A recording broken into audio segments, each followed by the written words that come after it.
Assalamualaikum warahmatullahi wabarakatuh. Anak-anak, bagaimana kabarnya hari ini? Mudah-mudahan semuanya sehat walafiat. Amin. Anak-anak soleh dan solehah kebanggaan ibu dan bapak guru, setelah liburan yang panjang, alhamdulillah hari ini kita akan mulai belajar lagi.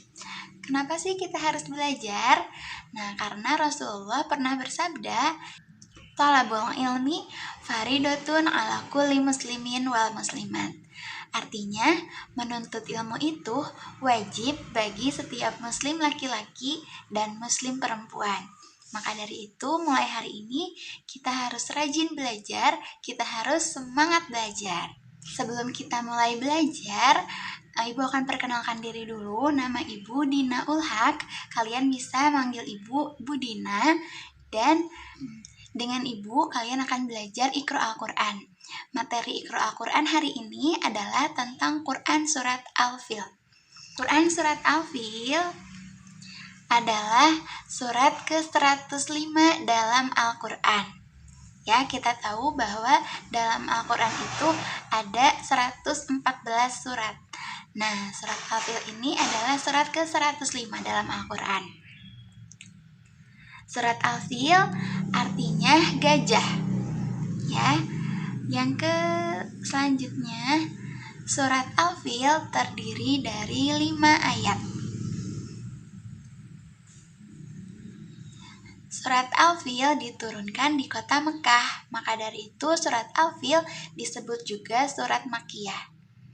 Quran Surat Al-Fil menceritakan tentang penyerangan yang akan dilakukan oleh Raja Abrahah untuk menghancurkan Ka'bah.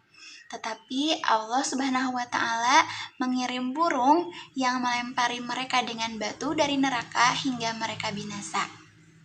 Nah, Ibu akan ceritakan lebih lanjut, lebih detail tentang kisah penyerangan Raja Abrahah ini. Kejadian ini terjadi pada tahun 571 Masehi di kota Mekah yang bertepatan dengan kelahiran Nabi Muhammad SAW. Kota Mekah adalah kota yang ramai dikunjungi masyarakat karena letaknya yang strategis dan berada di jalur perdagangan di Hijaz. Apalagi di kota Mekah ada bangunan Ka'bah yang setiap hari selalu ramai oleh pengunjung. Ini membuat kota Mekah semakin ramai. Sementara itu, Raja Abrahah yang memerintah di Yaman merasa iri dengan keramaian di kota Mekah. Ia lalu ingin menyaingi keramaian di kota Mekah dengan membangun sebuah gereja. Ya, dengan pikiran bahwa gereja ini akan dikunjungi banyak orang dan Ka'bah akan sepi.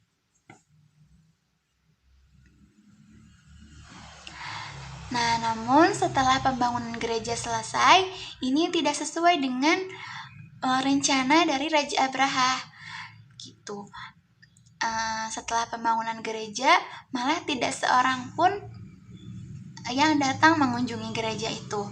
Sebaliknya, Ka'bah dan Mekah tetap ramai dikunjungi oleh pengunjung. Melihat hal itu, Raja Abrahah yang kejam marah. Dia menyuruh pasukannya menunggangi gajah untuk menyerang Ka'bah.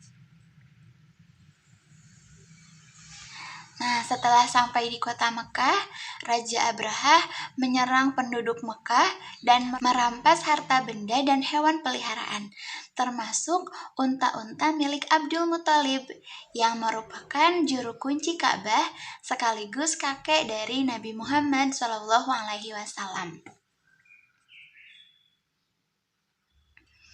Nah, Abdul Muthalib setelah mengetahui bahwa pasukan Raja Abrahah datang untuk menyerang Ka'bah, beliau langsung menyuruh penduduk Mekah untuk mengungsi ke bukit-bukit supaya terlindung dari serangan Raja Abrahah. Namun, ketika Ka'bah sudah terlihat di depan mata, tiba-tiba saja pasukan gajah berhenti. Para gajah tidak bisa melangkah, kaki-kakinya seperti melekat di bumi. Bahkan setelah dipukuli berkali-kali, gajah itu tetap tidak mau bergerak. Nah, gajah-gajah itu kenapa? Dia ketakutan ketika melihat Ka'bah. Nah, tiba-tiba saja langit menjadi hitam. Burung-burung ababil bertebangan dari langit dengan membawa batu kerikil panas dari neraka. Batu-batu itu pun dilemparkan kepada Raja Abraha dan pasukan gajahnya sehingga mereka seketika binasa. Nah, demikian berakhirlah riwayat Raja Abraha dan seluruh pasukannya. Mereka semua hancur seperti daun yang dimakan ulat, sesuai dengan apa yang ada dalam Quran Surat Al-Fil ayat 1-5. Maha benar Allah dengan semua firman-Nya. Pelajaran yang bisa kita ambil dari kisah tadi adalah yang pertama, kita jangan mudah merasa iri dan dengki dengan kenikmatan yang dimiliki orang lain, karena bisa mengundang hal buruk. Jadi tadi Raja Abraha itu iri dengan keramaian kota Mekah.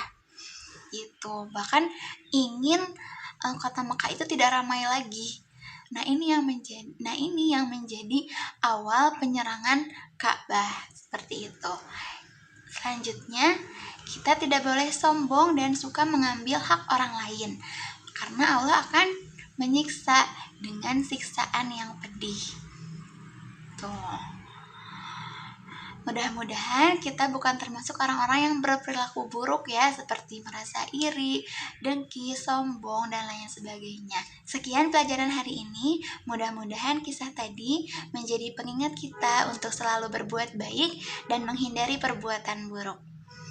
Assalamualaikum warahmatullahi wabarakatuh.